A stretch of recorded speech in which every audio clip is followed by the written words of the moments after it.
theatricality and deception. Powerful agents to the uninitiated, but we are initiated. I'm super excited! America today is involved in another desperate conflict. Much of the action takes place behind the scenes, set in clinics, homes, and hospitals. Many Americans aren't even aware of this struggle, so brace yourself, because before this film is over, you will visit the bloody fields of battle. You'll meet the people involved in the fighting on both sides, which includes some of the most influential figures in America today. And perhaps for the first time, you'll understand the reasons behind their struggle.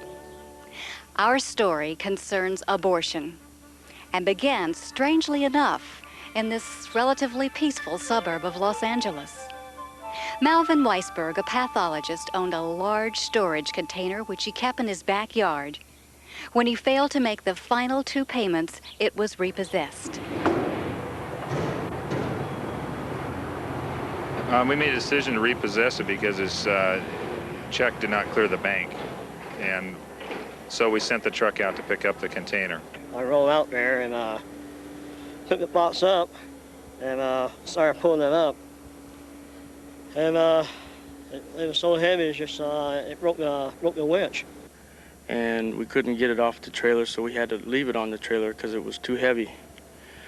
So I was asked by Nick to have a crew go down and unload the container at the other yard.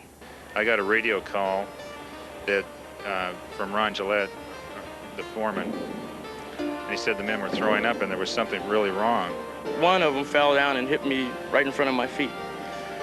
And it was opened up, and there it was. It was a mutilated body. And the more closer I looked at it, it was a human body. And when I came to work the following day, I saw it myself. I couldn't believe it. And just, just little bitty babies, just all torn pieces. Their heads chopped off, arms, legs, it just makes you sick to see something like that. Well, it really just, it makes you want to cry when you see something like that. Starting at the very front of this container, it was just wall clear to the ceiling and clear to the sides, filled with them. I really don't want to witness it again. Not what I saw. Well, as the supervisor for the County of Los Angeles, we found out through the media that 17,000 infants had been stored in a container. So we asked for an investigation by the district attorney and the coroner's office.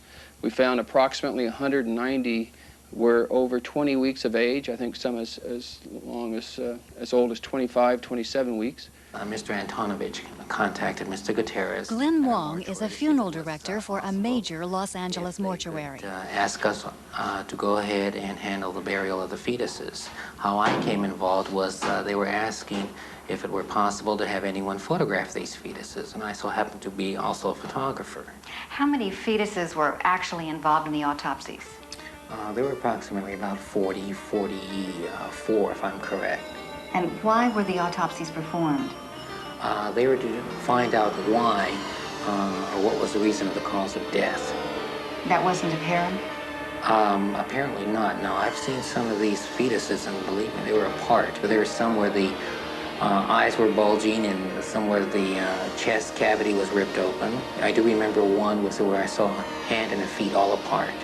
So it was kind of like the hands were intact, the feet were intact, and everything else was more like just a little potpourri, a little of everything, and that was it. That kind of turned me. Here we see the abortionist stretching the cervix very wide open. Dr. John Wilkie, who with his wife Barbara authored The Handbook on Abortion, described the dilation and extraction method used to abort many of the fetuses. Without any anesthetic, the abortionist reaches up into the womb and seizes part of the body of the baby, usually a leg or an arm, twisting and tearing, tears it off and away from the body of the baby. The baby, feeling pain, does not have any anesthetic. Bleeding is extreme. The abortionist returns in there with this grasping pliers-like instrument, tearing more parts of the body away, snapping the spine, and finally the mechanical problem is to get the skull out and so he usually has to crush the skull in order to bring it out. We had a court order that we would allow us to bury these infants, being a humane act. And the ACLU comes in again saying that this is just tissue. We want to incinerate them, and there's no need for a burial. Because if you had a burial, somehow that's going to create a problem. Problem for whom?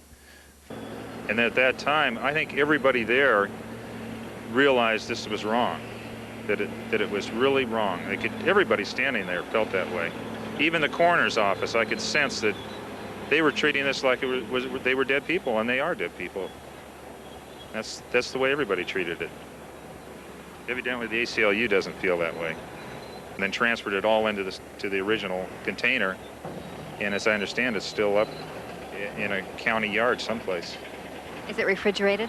No, it's in a steel container. And how long, do you have any idea how long it'll be there? I don't know, but it's been 2 years now, so who knows?